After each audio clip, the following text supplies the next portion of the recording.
Hey, welcome back to another Geekish podcast. Derek over there, Beano here. Thank you for joining us as always, and we're going to talk about one of the big cultural phenomenons of the moment. You probably heard of it: circles, square, triangles.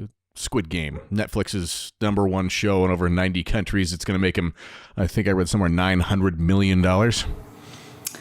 Yeah, and the creator of that, too, doesn't get any extra bonuses because of that. But it did just get approved for season 2, so there you go on that one. At least he's going to get a little bit more money. Yeah, I see. And this is... We'll get this out of the way. We're going to talk about the Squid Game Season 1, so there's going to be lots and lots of spoilers. If you haven't seen it yet and you don't want spoilers, you should, if you're going to listen to Derek, pause this podcast, go watch it, and then come back and watch us later. Or if you want to listen to me, you don't even bother with it. I'll give you the details, and you don't have to waste your time. Yeah, it's we got both ends of the things here. You were not a fan. In fact, you did a Cliff Notes version of the remainder of it. Yeah, and lots of people, almost everybody I know loves Squid Game, so I'm not here to hate on everybody and say you're horrible, it's terrible. I just don't get the show, and there's nothing about it that makes me want to watch it. So let's pause right there. What don't you get about it? What don't I get about it? Yeah. There's no characters to actually root for in the entire show, other than one kid that moved away to America. If you watch the show, though, there's that character development. There's the redeeming qualities. I mean, I think you kind of miss that with the redeeming qualities. Okay, so a guy gets in trouble with way too much gambling, ruins his entire life, flushes his life down the toilet, makes him feel bad because his kid and former ex-wife hates him because of his gambling debt. So he gets a bright idea to fix his gambling debts by gambling. Then it turns out to be a gambling for death, ends up winning and has more money, knows what to do with, and then he's depressed. Woo, what a hero! This is why I wish you didn't watch the Cliff Notes and you actually watched the whole thing.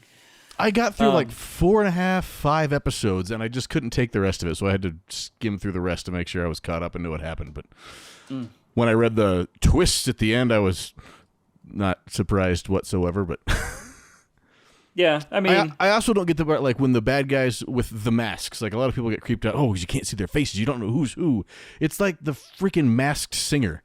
Well, another show that I don't understand why people watch. Like, the whole, let's make something so unrealistic that put a mask on somebody's face so it makes him creepy. Can we just have a character that has, like, actual motivations other than, look at some rich guys? They put a mask on him not to be creepy, but so nobody could tie them into the real world. That's the whole point of that. Is it's so they have all these no-names who, are carrying out this job, which I would like to know more about the soldiers and the, everything like that, why they went into it. Because, I mean, that's kind of a weird proposition, right? Somebody comes up to you and goes, hey, we're doing this game for people who are down on their luck. You might get to shoot them. You want to join us? See, maybe this is maybe where my logic comes in, though. You say they're wearing masks to hide themselves from being identified in reality, right? Mm-hmm. But these are all some of the most powerful people on Earth with more money than they know what to do with, right? Possibly. So they're literally going to sit in a room where they're watching people murder each other and not cover their bases and figure out who else is in the room with them.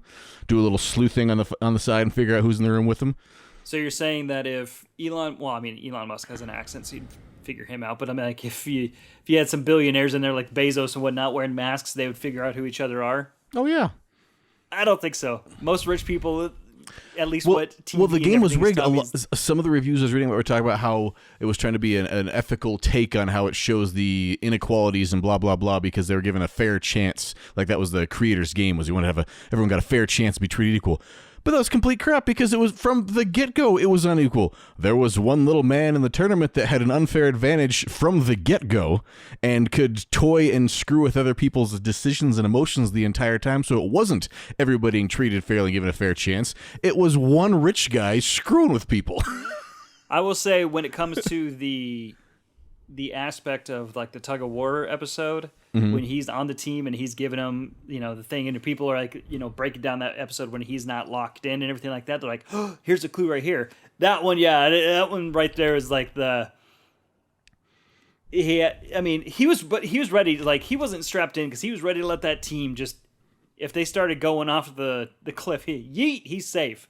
But, he did give them tips on how to win. So, yeah, I'll agree with you on that one. But, I mean, the whole thing of the show, too, is, and you say that there's nobody to root for, which I disagree. You have Ali, who was just, he got wronged, especially in the marble game, which is another reason why I wish you would have watched it, because you would have seen that character development in that episode. That episode alone had so much character development for Ali, had so much character development for, I forgot her name, but the girl from North Korea. Wait, was this the one where one girl decided to give herself up for the other one, and then where another criminal just cheated to get his way in, and then somebody else lied about being somebody's brother and killed the other one, and the old man lied to the other guy who lied to him and then laughed and said, "Kill me anyway"?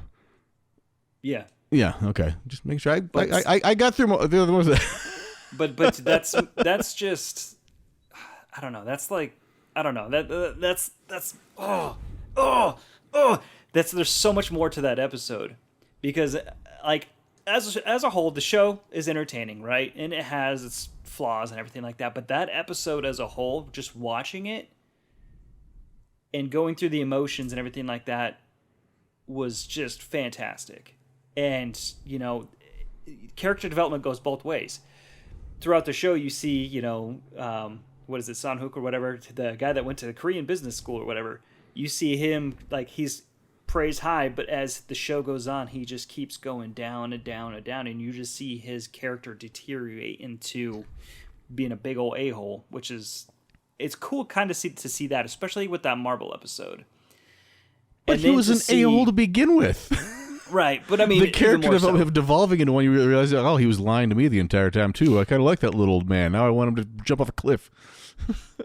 Well, see, that's the thing. You didn't know the little man was lying. I mean, the way that the little man too, the way that the old man,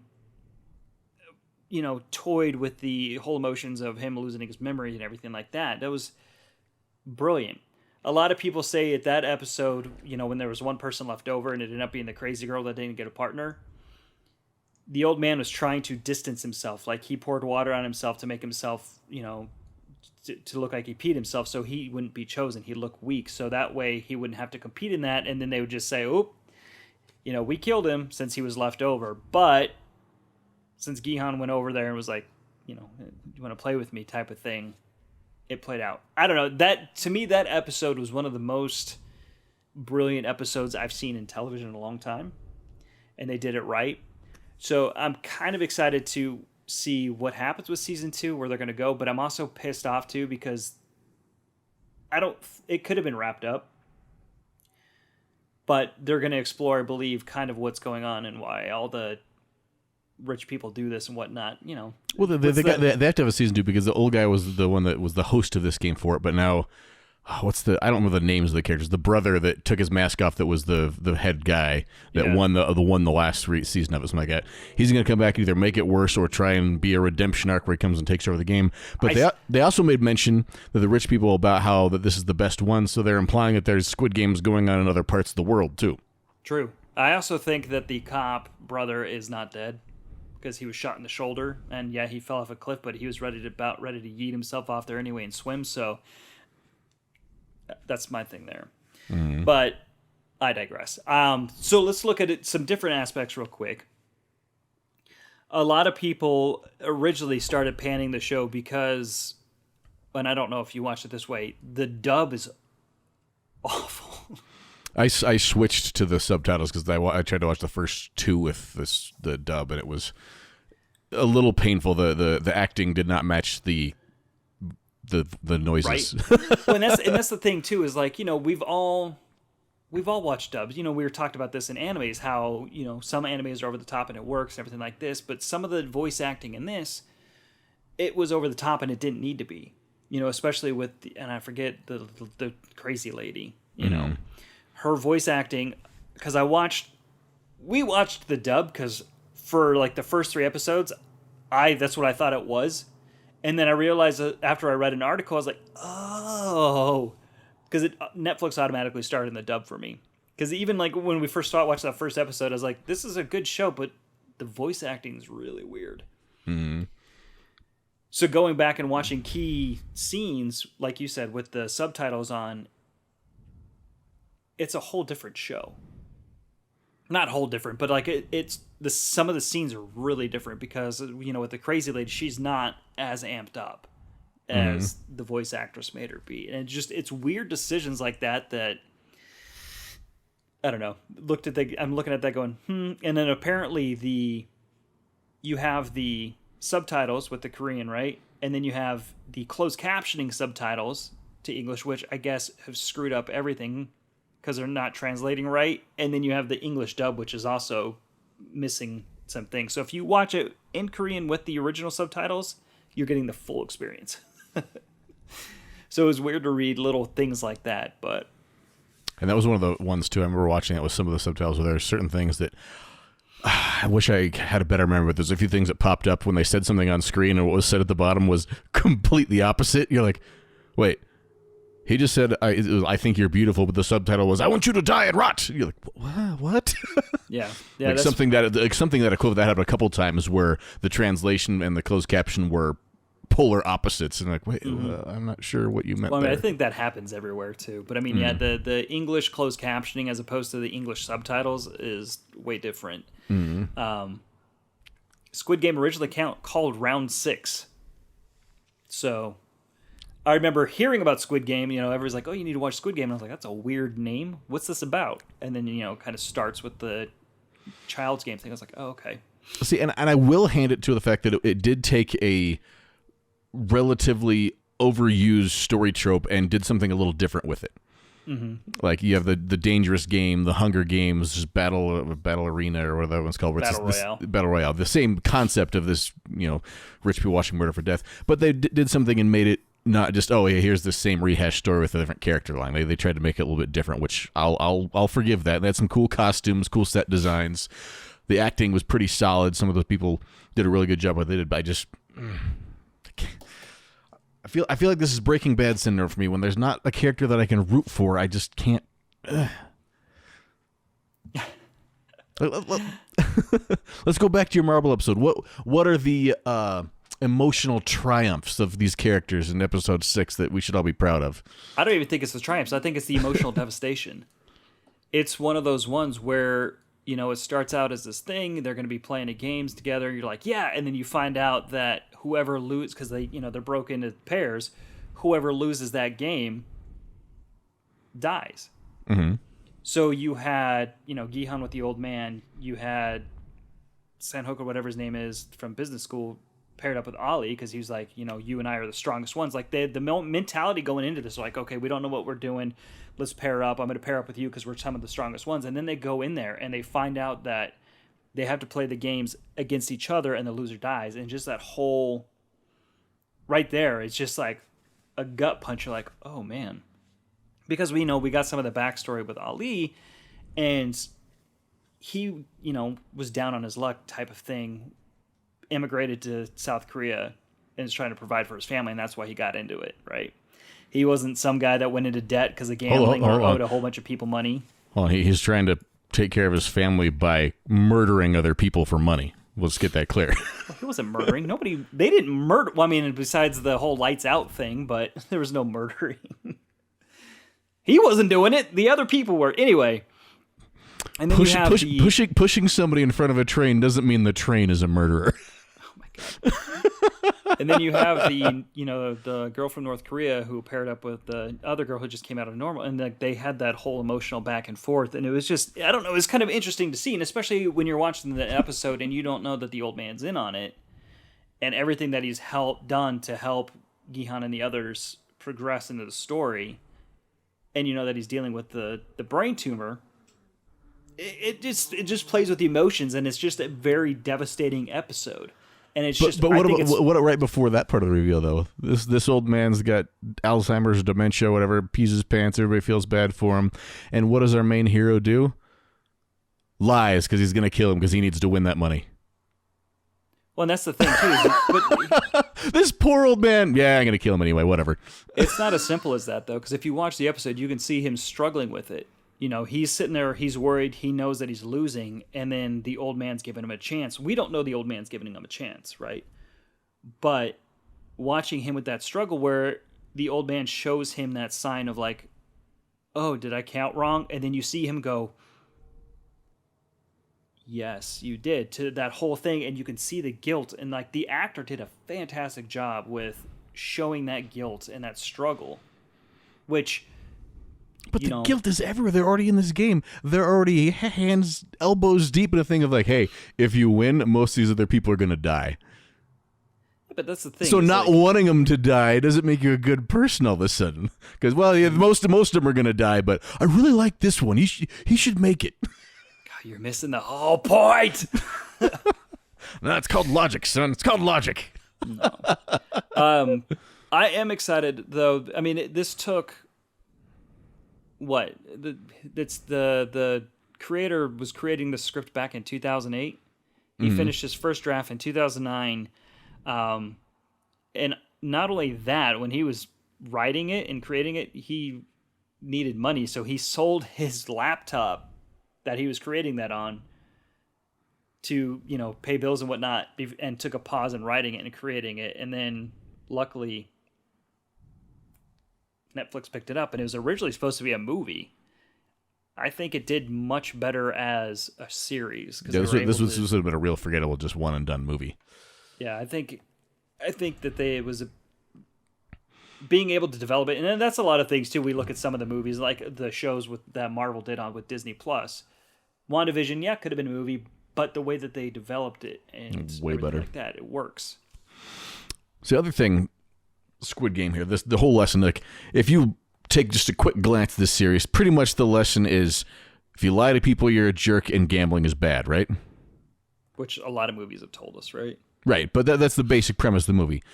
But at the end of the movie, our hero wins at gambling and has all the money to solve his problems, but life is terrible.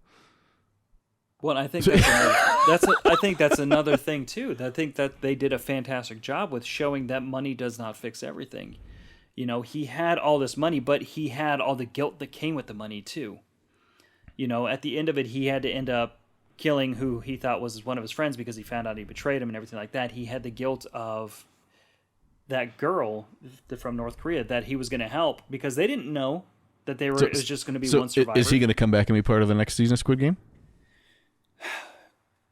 And he's just going to let it happen and let another 500 people get murdered because he's got money?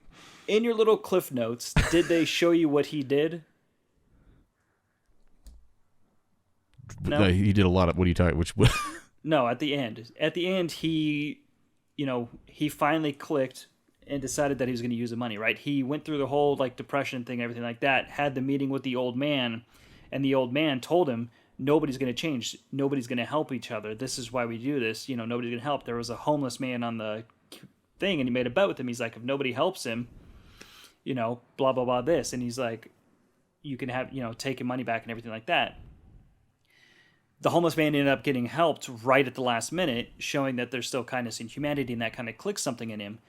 He, did his hair change, which was a little weird, but I'm for it. And he was getting ready to go on the plane to visit his daughter. Who hates him? That's when she doesn't hate him because they made up. There's a whole thing. He was talking to her. She was really excited. Anyway, he also found out that the Squid Game was still going on after the old man had died. And that's when he called the number and he enlisted himself back in it because I think he's going back in to take it down. He doesn't want more people to suffer. So that's why I'm saying, you're sitting there going oh, you're just going to let all these people die? I don't know. He might go in there and help bring some people together to tear it down.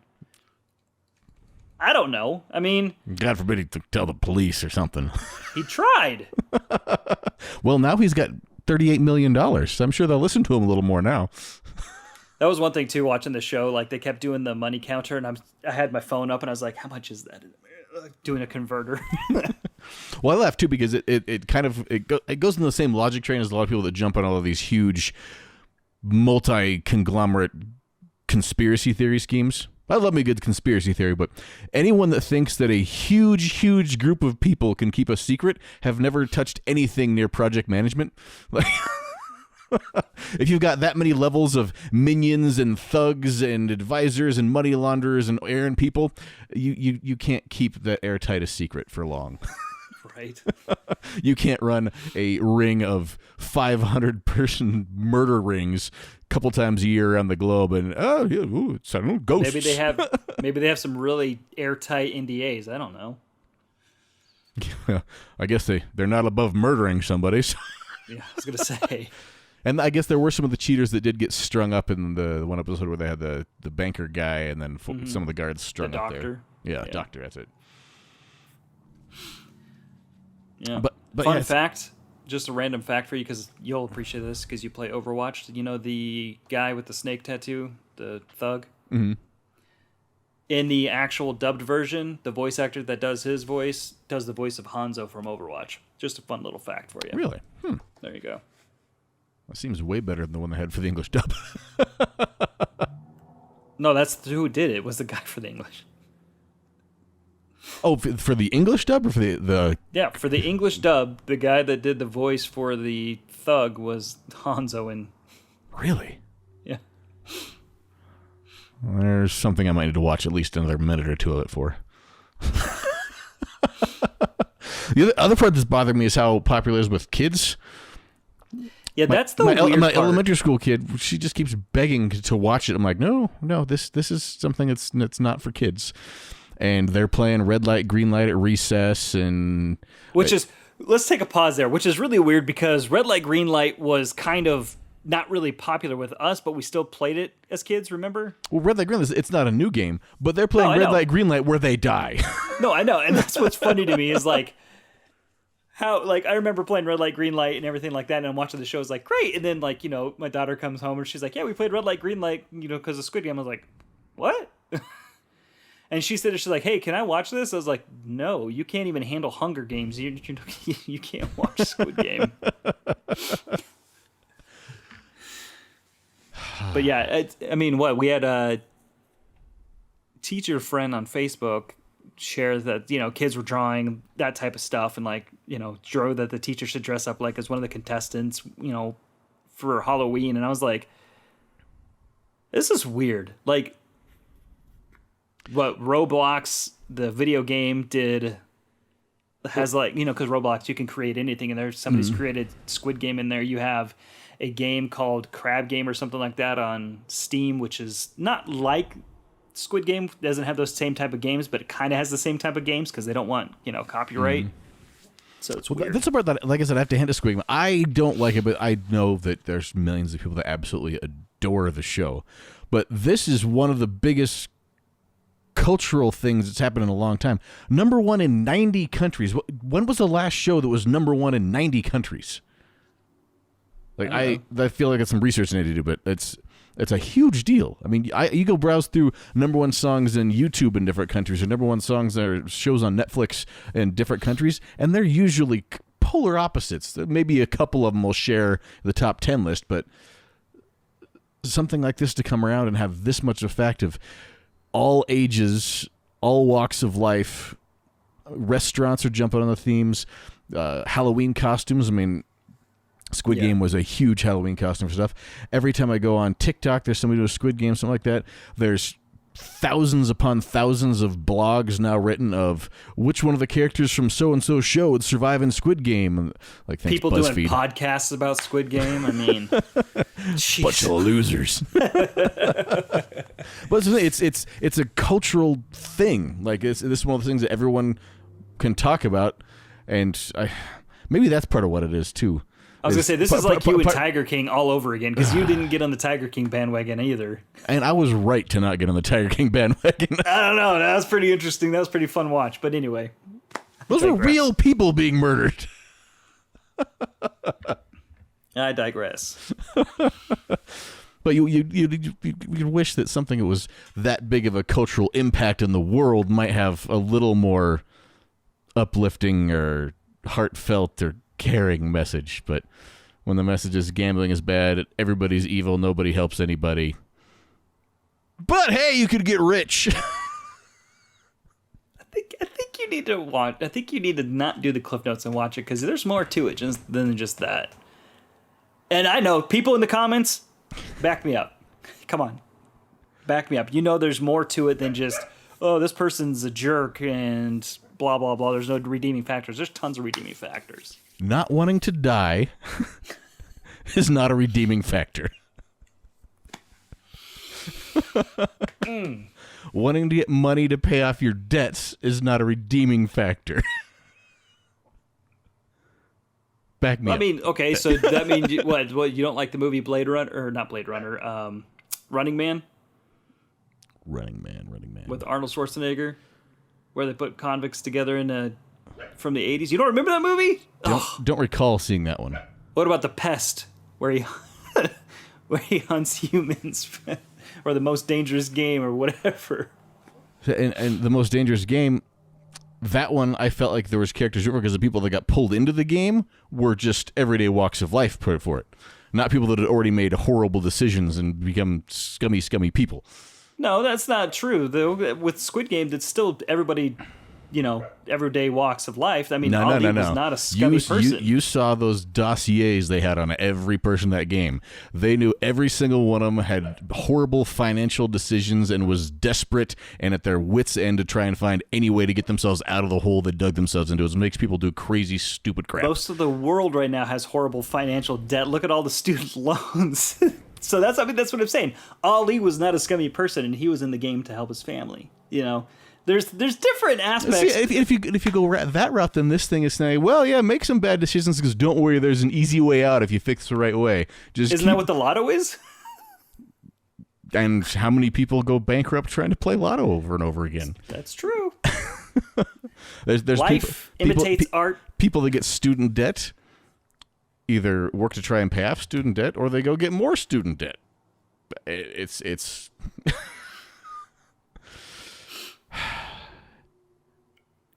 We digress.